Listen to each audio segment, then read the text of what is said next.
pagtanggap nyo, tatanggapin nyo rin yung ating taus-pusong pasasalamat sa inyo. Kaya doon, ang tatanggap. Okay, nandito po tayo para sa regular na People's Day. Tuwing Lunes ito, mula pa lang po ako ay unang mga taon na naging gobernador. Kaya lahat centralized dito, tuwing Lunes, mabibigyan ng tulong.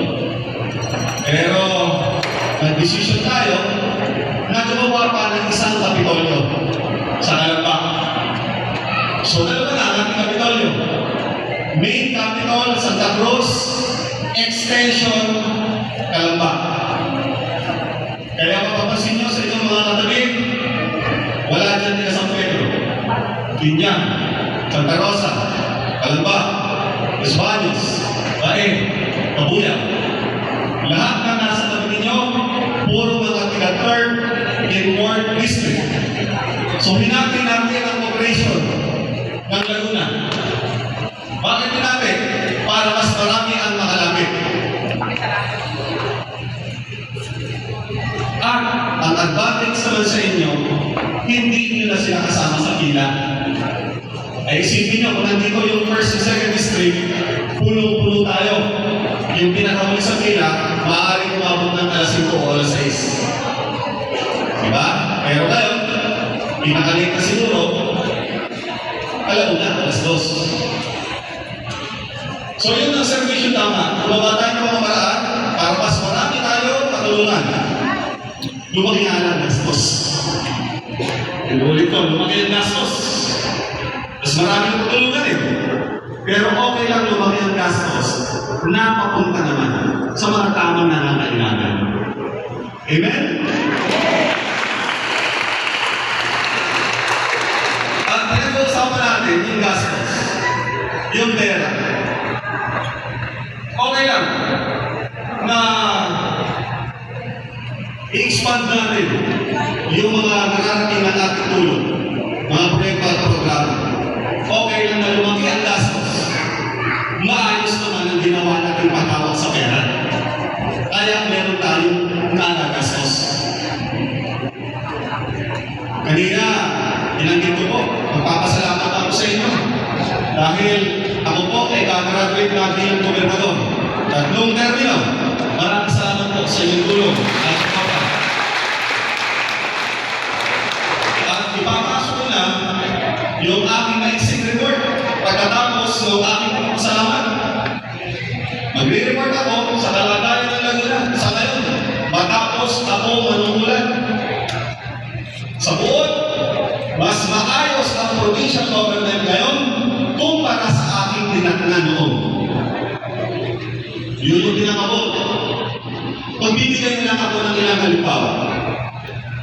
Sa aspeto ng pamamahala sa pera, yung binabanggit ko kanina, napakaganda ng ating ginawang pamamahala sa pera ng Laguna.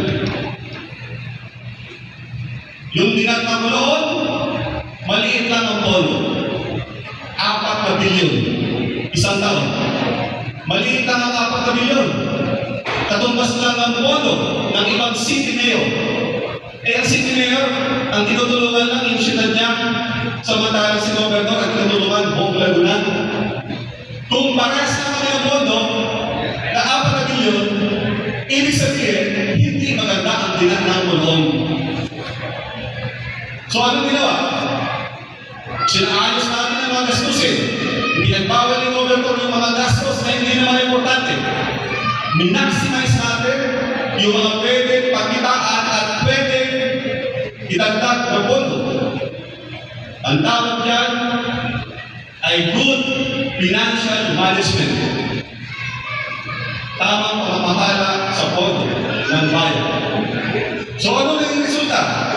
Kung dati ang pondo na Laguna, 4 na bilyon, pinatang mo, ang iiwanan ng pondo ngayon, mahigit 7 billion. Isang taon. So malinaw, mas maayos ang ating kalagayan ngayon kumpara sa tinatnan ko noon. Isa pa, nung dumating ako sa Laguna, meron tayong binanang utang. Dinaknan ko yung utang na yun. 2 bilyon. Ang laki ng interest, milyon-milyon. Kaya nagsinod tayo para hulugan ang utang na yun.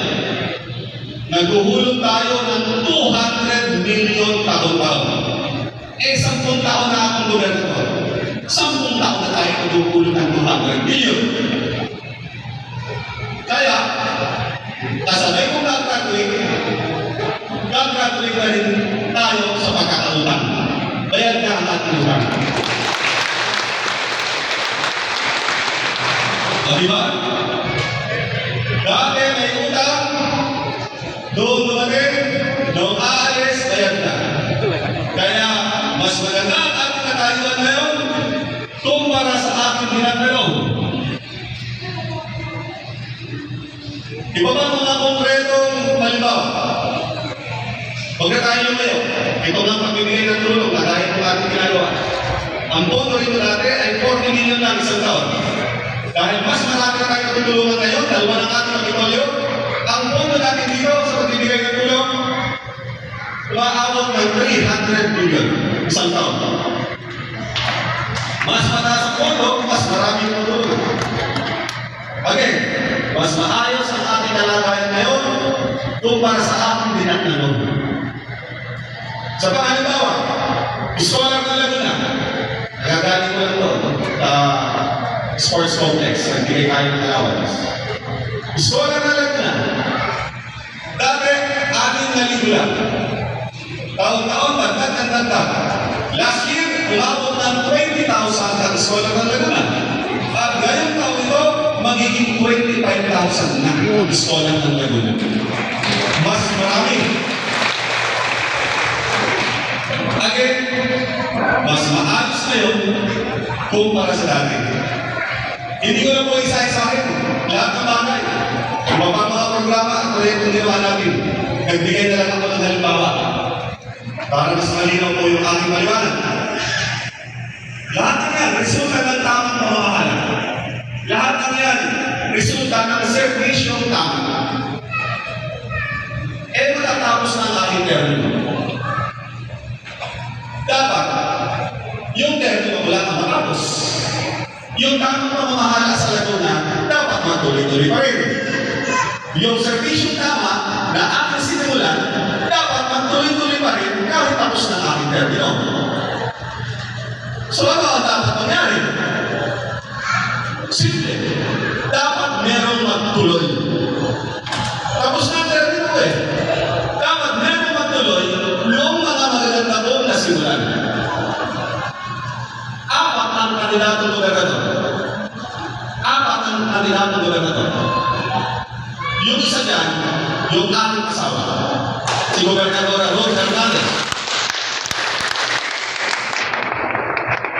Pero na ang mag-isip, doon sa 4 na kandidato, sino sa tingin ninyo ang magmamalasakit na ituloy yung magaganda kong nasimulan? Siyempre, yung asawa ko. Bakit? Katulong ko siya. Katulong ko siya. Araw-araw, gabi-gabi, magkasama kami. Katulong ko siya lahat sa mga desisyon. At siyempre, mag-asawa kami, wala kaming conflict sa politika. Matatuwa kami sa buhay, matatuwa kami sa paglilingkod. Kaya okay lang sa kanya na ituloy kung magaganda pong nasimulan dahil kahit ang manatili sa tao ay inumpisa nito ni Gobernador Ramil, okay lang sa kanya dahil kaming dalawa ay isa. Nasundan niyo po? O ito. Paano kung iba ang manalo? Siyempre, pag iba ang manalo, hindi itutuloy kahit maganda yung nasimulan ko. Bakit? Hindi yan susunod sa aking bakas. Gagawa yan ng sarili ng landas. Gagawa yan ng mga programa, mga bago, na tatak na kanya. Hindi tatak Ramil. Bakit naman tayo magsisimula ulit sa umpisa? Malayo na ang ating narating. Maganda na ang ating momentum, bakit? Kaya ituloy na lang ito at dagdagan pa.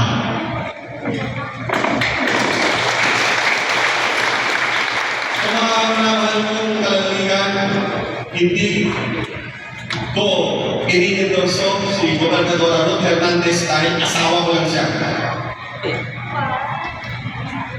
Hindi yung apelidong Hernandez lang ang gusto namin ituloy. Ang gusto namin ituloy dito yung magandang ginawa ng Hernandez. Hindi siya kumakandidato dahil asawa lang siya ni Gobernador. May sarili siyang galing. May sariling sipag. May sariling malasakit. Yung karir niya bilang public servant, hindi galing sa akin. Itinundar niya ang kanyang karir sa kanyang sariling galing. Naging mag-asawa kami, nasa public service na siya. Iba yung naging public servant na siya dahil asawa siya ni Gobernador. Hindi. Sabay kami nanalo sa local bank. 20 years old siya, ako 21. Noong kami nagkakilala, noong nanalo na kami po siya. Nung nakita niya ako, na-inlove agad siya sa akin.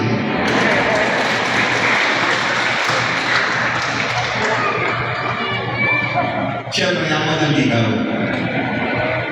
Hindi naman ako masyadong nahihatan. Tinapos namin ang 3 termino, bilang ko siya, saka kami nagpakasal. Kasi, pinag-usapan namin, pambihira ang makakataon, 20 years old, 21 years old, pinagkatiwalaan tayong kunsyan. Kung papakasal tayo agad, baka sabihin ng taong bayan, yun, bumoto kayo ng mga baka, walang ginawa, kundi magdigawan lang. Kaya ang ginawa namin, sige, maglingkod muna tayo. Tapusin natin ang 3 termino, saka tayo magpakasal. Yun ang ginawa namin.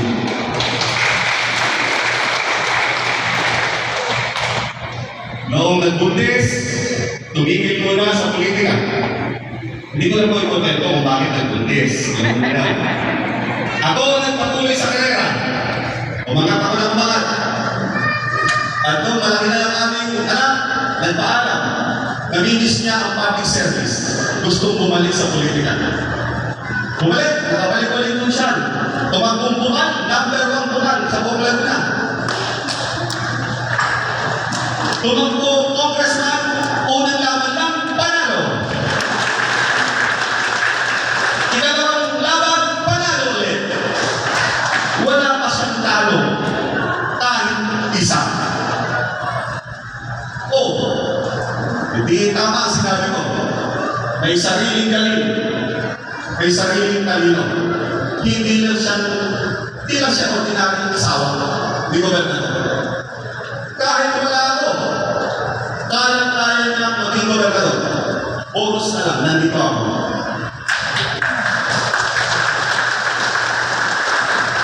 Kung hindi ko nga ito naging asawa baka siya ang nakalaman ko sa gobernador, may talo pa ako.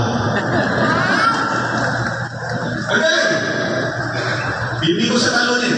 Tumakbo kami kung siya, una laban, number 8 ako. Number 7 siya. O mas mataas sa akin.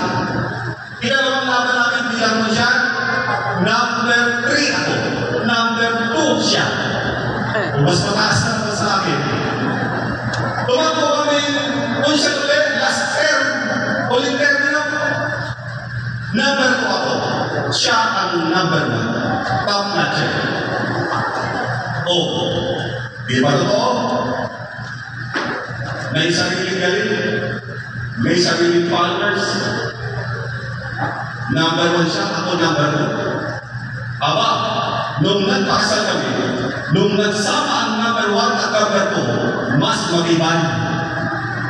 Tuloy-tuloy na ang aming karera.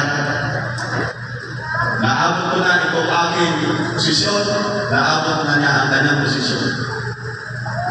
Maganda pareho ang aming record. Yung mga ibang tumatakbo, ang ganda ng mga plano, Ang ganda ng mga propaganda, ang ganda ng mga tao, mga sinasabi. Pero, isipin niyo mabuti.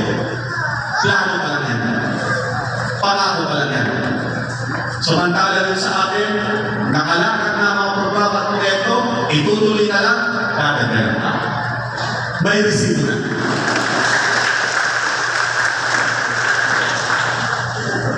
Okay.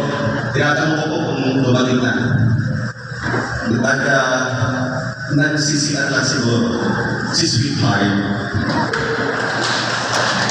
Okay, ako po ay babalik muna doon sa aking kusina sa taas at isang tampak ang aking bermahin. So, iniwan muli sa inyo ang aking kausap-usap sa larawan. Kung ano yung pagmamahal na ibinigay mo sa akin, sana ganun din pagmamahal na ibigay mo sa aking asawa.